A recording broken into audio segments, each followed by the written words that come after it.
नमस्कार बच्चों, आज हम लोग पढ़ेंगे विषम परमाणु के बारे में, जिसको कि इंग्लिश में हेटेरो एटम बोलते हैं। देखिए, इसकी परिभाषा कुछ इस प्रकार है। हाइड्रोकार्बन श्रृंखला में जब कोई तत्व एक या अधिक हाइड्रोजन को इस प्रकार प्रतिस्थापित करता है कि कार्बन की संयोजकता संतुष्ट रहती है, ऐसे यौगिकों में हाइड्रोजन को प्रतिस्थापित करने वाले तत्वों को विषम परमाणु कहते हैं। हाइड्रोकार्बन श्रृंखला के बारे में हम लोग पिछले की कक्षाओं में देख चुके हैं। अल्केन, अल्किन, अल्काइन को हमने पढ़ा था। वह हाइड्रोकार्बन श्रृंखला था। हाइड्रोकार्बन मतलब जिसमें सिर्फ कार्बन और हाइड्रोजन रहे, वैसा यौगिक। तो अगर हाइड्रोकार्बन श्रृंखला में कोई तत्व हाइड्रोजन को प्रतिस्थापित करता है तो उस तत्व को हम लोग विषम परमाणु कहते हैं। उदाहरण के लिए हैलोजन। हैलोजन ग्रुप 17 एलिमेंट्स को बोलते हैं, जिसमें फ्लोरीन, क्लोरीन, ब्रोमीन इत्यादि। इसमें और भी आयोडीन भी है, लेकिन उसको नहीं लिया गया है साइज के चलते। कार्बन और आयोडीन का कॉम्पेरेटिव साइज काफ़ी डिफरेंस हो जाएगा। इसको हम लोग बाद के आगे की कक्षाओं में या आगे के चैप्टर्स में देखेंगे। ऑक्सीजन, नाइट्रोजन, सल्फर इत्यादि, ये सारे क्या हैं? विषम परमाणु या फिर हेटेरो एटम की तरह कार्य करेंगे हाइड्रोकार्बन श्रृंखला में। अब अगला हम लोग देखते हैं प्रकार्यात्मक समूह, जिसको कि इंग्लिश में फंक्शनल ग्रुप भी कहते हैं। कुछ परमाणुओं का ऐसा समूह जो किसी यौगिक के साथ जुड़कर उस यौगिक को विशिष्ट गुण प्रदान करते हैं, प्रकार्यात्मक समूह कहलाते हैं। इसमें हम लोगों ने देखा कि विषम परमाणु में क्या था, कोई एक तत्व था, लेकिन इसमें क्या है, प्रकार्यात्मक समूह में क्या है, परमाणुओं का समूह है। एक तत्व भी हो सकता है या फिर एक से ज़्यादा तत्व भी हो सकते हैं, कुछ परमाणुओं का समूह। और यौगिक मतलब हाइड्रोकार्बन यौगिक। इस चैप्टर में हम लोग जहाँ भी यौगिक शब्द का उपयोग करेंगे वहाँ पे क्या होगा, हाइड्रोकार्बन के बारे में बात होगा, मतलब कार्बन के यौगिक के बारे में। अब इसका कुछ और पॉइंट देखते हैं प्रकार्यात्मक समूह का। विषम परमाणु कुछ प्रकार्यात्मक समूहों में भी उपस्थित होते हैं। विषम परमाणु, जो हम लोगों ने पहला पॉइंट देखा, वो क्या बोल रहा है कि विषम परमाणु जो होता है वह प्रकार्यात्मक समूहों में भी उपस्थित होते हैं। हाइड्रोकार्बन श्रृंखला में हाइड्रोजन के एक या अधिक परमाणुओं को प्रतिस्थापित करके इस संयोजकता द्वारा प्रकार्यात्मक समूह कार्बन श्रृंखला से जुड़े रहते हैं। हाइड्रोकार्बन श्रृंखला में हाइड्रोजन के एक या एक से अधिक परमाणु, अगर संयोजकता उसकी एक रहेगी तो एक परमाणु को प्रतिस्थापित करेगा, लेकिन संयोजकता एक से ज़्यादा होगा या तो फिर वह एक से अधिक हाइड्रोजन के अणुओं को प्रतिस्थापित करेगा। कुछ उदाहरण हम लोग देखते हैं प्रकार्यात्मक समूह का। जैसा कि हमने इस पॉइंट में देखा, विषम परमाणु भी प्रकार्यात्मक समूह में उपस्थित हो सकते हैं। एक और इसका पॉइंट है, विषम परमाणु स्वयं भी प्रकार्यात्मक समूह की तरह कार्य कर सकते हैं अथवा किसी प्रकार्यात्मक समूह का भाग भी हो सकते हैं। मतलब विषम परमाणु स्वयं भी एक प्रकार्यात्मक समूह की तरह कार्य कर सकते हैं या फिर विषम परमाणु किसी प्रकार्यात्मक समूह का भाग भी हो सकते हैं। जैसे उदाहरण के लिए chloride, bromide, hydroxide, carboxylic group, ये जो है इसमें क्या होगा कि यह एक विषम परमाणु है, लेकिन यह प्रकार्यात्मक समूह की तरह भी कार्य करेगा। लेकिन यहाँ देखिए, ऑक्सीजन हम लोगों ने विषम परमाणु का उदाहरण में देखा था, लेकिन यह क्या है, ऑक्सीजन प्रकार्यात्मक समूह का भाग है। इसमें ऑक्सीजन के साथ H भी है, OH है। तो यह एक, ऑक्सीजन जो था वो विषम परमाणु था, लेकिन OH जो है वो क्या है, एक प्रकार्यात्मक समूह है। उसी प्रकार आप इसमें देखिए, ऑक्सीजन विषम परमाणु था, लेकिन CO और H के साथ मिलकर यह क्या कर रहा है, एक प्रकार्यात्मक समूह की तरह कार्य कर रहा है। हम लोग इसका कुछ उदाहरण देखेंगे। मीथेन, हमने पिछले की कक्षाओं में देखा था। मीथेन ये अल्केन का भाग है। इसका स्ट्रक्चर कुछ इस प्रकार होता है, संरचना C के साथ 4 हाइड्रोजन जुड़े होते हैं। क्यों? क्योंकि कार्बन की संयोजकता 4 होती है। कार्बन हमेशा 4 आबंध बना सकता है।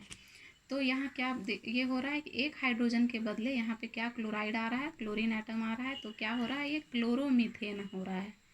जो मतलब कि हाइड्रोजन को जो क्लोरीन है वो प्रतिस्थापित कर रहा है, उसके बदले आ रहा है। उसी प्रकार अन्य उदाहरण एक और देखेंगे हम लोग। यहाँ भी मीथेन को ही हम लोगों ने लिया है। आप लोग चाहें तो इथेन, प्रोपेन या किसी अन्य तत्व को ले सकते हैं, लेकिन अंतर सिर्फ उस हाइड्रोजन में होगा जिसके बदले में ये प्रकार्यात्मक समूह लगेगा। इसमें देखिए, मीथेन के बदले क्या हुआ, CH3OH। यह जो हाइड्रोक्साइड वाला था है, ये ग्रुप हाइड्रोक्सिल ग्रुप, वो लगा इसमें H के बदले हाइड्रोक्साइड वाला आ गया। तो क्या कर रहा है, यह इसका गुण को परिवर्तित कर देगा और साथ ही साथ इसका नाम भी परिवर्तित कर देगा। हम लोग अभी आगे देखेंगे कि नाम में किस प्रकार परिवर्तन होता है प्रकार्यात्मक समूह के जुड़ने से। अगला पॉइंट देखिए, कुछ महत्वपूर्ण प्रकार्यात्मक समूह, जैसे कि क्लोरो, ब्रोमो, ये सब किसका है, हैलोजन का भाग है, इसलिए हैलो एल्केन इसमें लिखा हुआ है। मतलब ये अल्केन के साथ जुड़ करके क्या बनाएगा, हैलो एल्केन बनाएगा। उसके बाद अगला देखिए OH है, हाइड्रोक्साइड समूह है। यह जब जुड़ेगा तो यह क्या बनाएगा, उसको अल्कोहल बनाएगा। यह भी हम लोग उदाहरण के द्वारा समझेंगे। इसमें देखिए C+OH ये क्या है, एल्डिहाइड समूह है। यह जब किसी भी हाइड्रोकार्बन में लगेगा तो वो एल्डिहाइड बनाएगा। मतलब अल, इसके साथ नाम जब एल्डिहाइड ग्रुप जुड़ेगा, जैसे इसमें अल्कोहल था, इसमें अल लगेगा, मिथानल, ब्यूटानल, देखेंगे अभी हम लोग आगे। उसके बाद ये देखिए कीटो ग्रुप, ये दोनों में क्या अंतर है, ये कार्बन के साथ ऑक्सीजन डबल बॉन्ड के द्वारा जुड़ा हुआ है और इसके बगल वाला जो बॉन्ड है वो हाइड्रोजन के साथ जुड़ा रहेगा एल्डिहाइड समूह में। लेकिन कीटो समूह में क्या होगा, कार्बन तो डबल बॉन्ड से जुड़ा हुआ है और इधर भी ये कार्बन चेन का श्रृंखला है, कार्बन हमारा जो चेन है उसका भाग है, और इधर भी यह कार्बन से जुड़ा रहेगा, दोनों तरफ कार्बन से जुड़ा रहेगा। लेकिन हम लोग इसको निरूपित करते हैं C+O और इधर मतलब यहाँ भी कार्बन है और यहाँ भी कार्बन है। यह कीटो समूह है। यह जब किसी में जुड़ेगा तो कीटोन कहलाएगा और इसमें नाम में जब लिखेंगे तो वो ऑन लगेगा लास्ट में। अब देखेंगे अभी आगे हम लोग, उसमें देखिए C+O और इसके साथ क्या है, बगल में कार्बन ना हो करके ऑक्सीजन और फिर हाइड्रोजन जुड़ा हुआ है, यह है अम्ल समूह। तो ये 3 समूहों को आप लोग याद करेंगे। इसमें बहुत से बच्चे कंफ्यूज हो जाते हैं, एल्डिहाइड कब होगा, कीटो ग्रुप कब होगा और अम्ल ग्रुप कब होगा। यह और यह तो डिफरेंस करना इजी है, पर इसमें थोड़ा सा कन्फ्यूजन हो सकता है किन्हीं को। इसको एल्डिहाइड में रखे सिर्फ एक इधर हाइड्रोजन रहेगा, ये तो कार्बन श्रृंखला का भाग है, इधर कार्बन अपना यौगिक से जुड़ा रहेगा, जो भी यौगिक का भाग है। इसमें क्या है, डबल बॉन्ड O रहेगा, H नहीं रहेगा, H के बदले कार्बन रहेगा दोनों तरफ। और इसमें क्या है, इधर तो कार्बन श्रृंखला का भाग रहेगा C+O और यहाँ O और H। ये तीनों समूहों को आप लोग अच्छे से याद रखेंगे, इसमें बहुत से बच्चों को कन्फ्यूजन होता है। अब हम लोग देखते हैं, जब यह समूह किसी हाइड्रोकार्बन श्रृंखला में जुड़ेगा तो नाम में उसके क्या परिवर्तन होगा।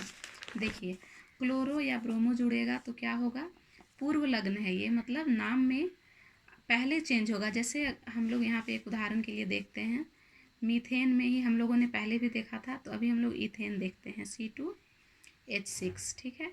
तो इसके साथ अगर हम लोग एक हाइड्रोजन को, इसका स्ट्रक्चर इस प्रकार बनेगा, ये हम लोगों ने पिछले के वीडियो में देख चुका है। इसका स्ट्रक्चर इस प्रकार बनेगा, तो इसमें क्या करेंगे, एक हाइड्रोजन के बदले हम एक ब्रोमीन को कर देते हैं, प्रतिस्थापित कर देते हैं, तो C2 रह जाएगा, उसका फार्मूला हो जाएगा C2H5Br। इसका मतलब है कि एक हाइड्रोजन को ब्रोमीन प्रतिस्थापित कर चुका है। अब हम लोग इसका स्ट्रक्चर कुछ इस प्रकार लिखेंगे, H तो कहीं भी लिख सकते हैं, H और यहाँ पे Br लिखेंगे, तो इसका नाम हो जाएगा, अगर यहाँ इसका नाम तो आप लोग को पता है पिछले के वीडियो से या फिर इससे पहले का टॉपिक हम लोग पढ़ चुके हैं, ये है इथेन। इथेन है इसका नाम, CH4 का मीथेन था, इसका इथेन है और इसके साथ Br जुड़ा हुआ है, तो इसका नाम हो जाएगा ब्रोमो इथेन। ब्रोमो इथेन इसका नाम हो जाएगा। क्यों, क्योंकि यह हैलोजन ग्रुप हमेशा क्या होगा, पूर्व लग्न होगा। यहाँ पे लिखा हुआ है पूर्व लग्न, मतलब वो नाम के आगे लगेगा। क्लोरो, ब्रोमो, फ्लोरो, किसी भी अल्केन के साथ है तो हेलो एल्केन, हेलो के बदले आपका जो हैलोजन ग्रुप रहेगा क्लोरो रहेगा। जैसे कि इससे पहले वाला उदाहरण जब हम लोग देखे थे, यहाँ पे जो देख रहे थे मीथेन के बदले, तो इसका नाम क्या हो जाएगा, क्लोरोमीथेन। क्यों, क्योंकि एक क्लोरो है, क्लोरो प्रतिस्थापित कर रहा है और ये हैलोजन एटम जो रहेगा वो हमेशा पूर्व लग्न की तरह काम करेगा, तो यह हो जाएगा क्लोरोमीथेन। और अभी जो हम लोगों ने देखा यह हो जाएगा ब्रोमो इथेन। क्यों, क्योंकि यहाँ 2 कार्बन है और 2 कार्बन हाइड्रोकार्बन श्रृंखला में इथेन कहलाता है, और इसमें चूंकि सारा बॉन्ड सिंगल बॉन्ड है, तो यह हो जाएगा ब्रोमो इथेन। उसी प्रकार हम लोग अगला देखेंगे, जब एल्डिहाइड समूह रहेगा, CHO वाला ग्रुप रहेगा, तो एल्डिहाइड ग्रुप रहेगा तो इसके लास्ट में क्या लगेगा, अनुलग्न। अनुलग्न मतलब बाद में लास्ट में अल लगेगा,